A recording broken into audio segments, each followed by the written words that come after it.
هو لازم نخلف؟ طب ليه؟ هو ليه أول ما بنتجوز أول سؤال بيجيلنا هتخلفوا إمتى؟ نفسنا في حفيد، البيت لازم يعمر، وكأن الخلفة مش اختيار، وكأنها فرض إجباري على أي اتنين قرروا يعيشوا مع بعض.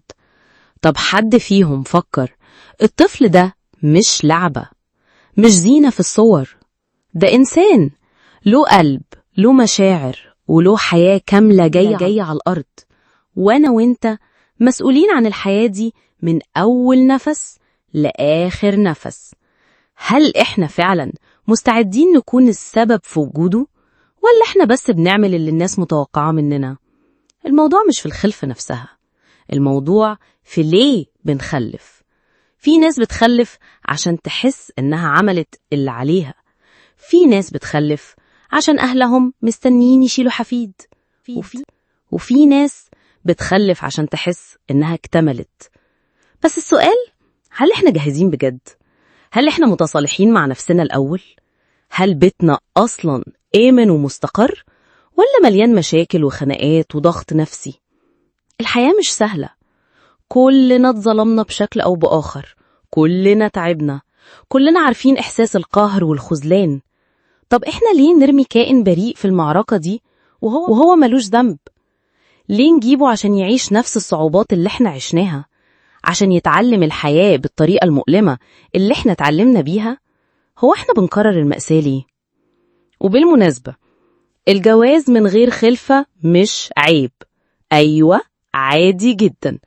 انت ممكن يكون عندك شريك حياة تعيش معاه سنين عمرك كلها، تضحكوا وتهزروا وتفروا وتدعموا بعض وتقفوا في ظهر بعض من غير ما تحسوا ان لازم يبقى فيه طفل علشان تكملوا. ممكن تفضلوا لوحدكوا مستمتعين بالحياة لحد آخر العمر. مش معنى كده انكوا أقل أو حياتكم ناقصة، بالعكس، ممكن تبقوا أكتر سعادة وراحة لأنكم اخترتوا الحياة اللي تناسبكم. ليه نجيب طفل عشان الناس تقول أو نحس إننا عملنا الصح ضمان إنه هيكون بخير؟ فين الضمان إنه مش هيتعب أو مش هيتظلم أو مش هيكسر قلبه 1000 مرة في حياته؟ مفيش ضمان لو 1% حتى، وإحنا عارفين كده. ومع ذلك ناس كتير بتخلف وكأنها بتشتري لعبة من السوق. الخلفة مش شرط، الخلفة مش دليل على إنك زوج أو زوجة كويسة. الخلفة مسؤولية كبيرة قوي، لو مش قدها أفضل ما تبدأش. مش كل الناس اتخلقت عشان تكون أم أو أب، وفي ده مفيش عيب ولا نقص. يمكن أهم حاجة نفكر فيها بجد إننا في الزمن ده أغلب الناس مش قادرة توفر حياة أمنة، لا ماديا ولا نفسيا.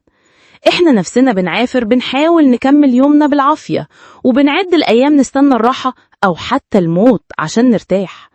ليه أجيب طفل وارميه في نفس الدوامة اللي أنا غرقان فيها؟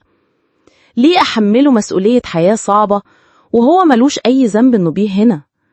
الحياة مليانة ظلم، مليانة خيانة، مليانة فقر، مليانة أوجاع.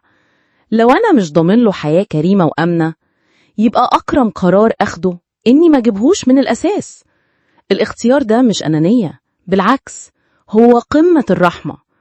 أوقات الرحمة الحقيقية مش في العطاء، الرحمة الحقيقية ممكن تكون في الامتناع عن الأذى، حتى لو الأذى ده كان عن غير قصد.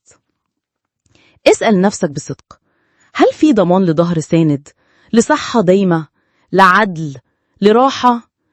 الإجابة لأ، وساعتها ممكن ما نخلفش يكون هو أكرم قرار. وأنا بقولك، لما تسأل نفسك هو مين قال، افتكر إن اللي قال بني آدم زيك، قال من وجهة نظره مش من الحقيقة المطلقة. ولو الكلام ده مش مناسبك، غيره وعدله طالما ما بيخالفش الدين ولا بيأذي حد. احنا اللي نرسم القواعد، مش اللي نورثها من غير ما نفكر. واسأل نفسك دايما، هو مين قال